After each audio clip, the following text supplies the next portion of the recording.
मैं सरवण सिंह पंदेर इस समय शंभू मोर्चे से बोल रहा हूं।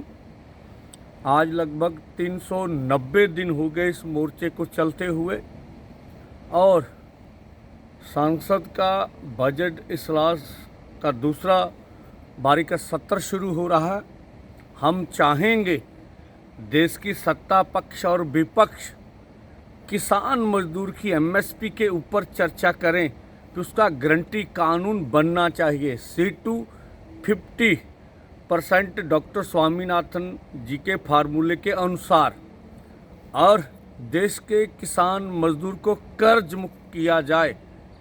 इसी के साथ साथ जो हमारी 12 मांगे हैं उनके ऊपर ध्यान दिया जाए। और जो मेरे पीछे आप दीवार देख रहे हैं जो 400 दिन से यहाँ खड़ी की गई है, इसने पंजाब और हरियाणा की आर्थिकता को तबाह किया है। व्यापारी, ट्रांसपोर्ट, आम जनता को तंग किया। इसकी भी चर्चा होनी चाहिए कि इन दीवारों को खोलकर रास्ता क्यों नहीं खोला जाता और हमें देश की राजधानी में जाके अपनी बात करने का हक भारत सरकार क्यों नहीं देती। इसी के साथ साथ जो देश में जितनी भी अक़लियतें हैं, जो धार्मिक कम गिनती है, जो भारत का ट्रैक रिकॉर्ड है, वो डाटा जो है वो अच्छा नहीं है मानवाधिकारों के लिए। और इसलिए इसके ऊपर भी यार मणिपुर में जो कुछ हो रहा है उसके ऊपर भी हम चिंता जताते हैं।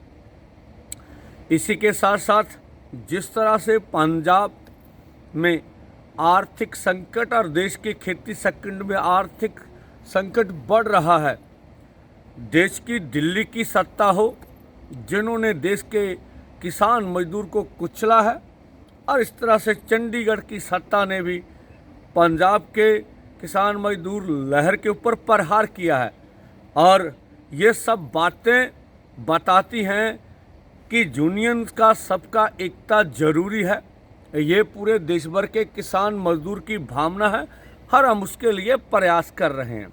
जो हम देख रहे हैं कि जो पंथिक क्षेत्र में उथल फुथल हो रही है वो मुझे नहीं लगता कि ये अच्छी है।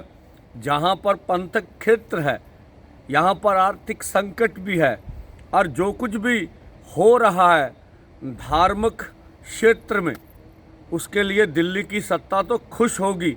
तो मैं कहना चाहूँगा जो भी पंथक क्षेत्र में निर्णय लेने वाली पंजाब में संबंधित पंथक क्षेत्र के जो अगुवा हैं उनको ध्यान रखना चाहिए कि जिस तरह से दिल्ली हमें मारना चाहती है, ये सब जो कुछ हो रहा है वो उचित नहीं। उसके ऊपर हम चिंता जताते हैं। और जो निर्णय लेने वाली श्रोमणी कमेटी की आंतरिक कमेटी है उनको लोगों की भावनाओं का ध्यान रखना चाहिए ताकि इसका सुखद हल निकल सके। धन्यवाद।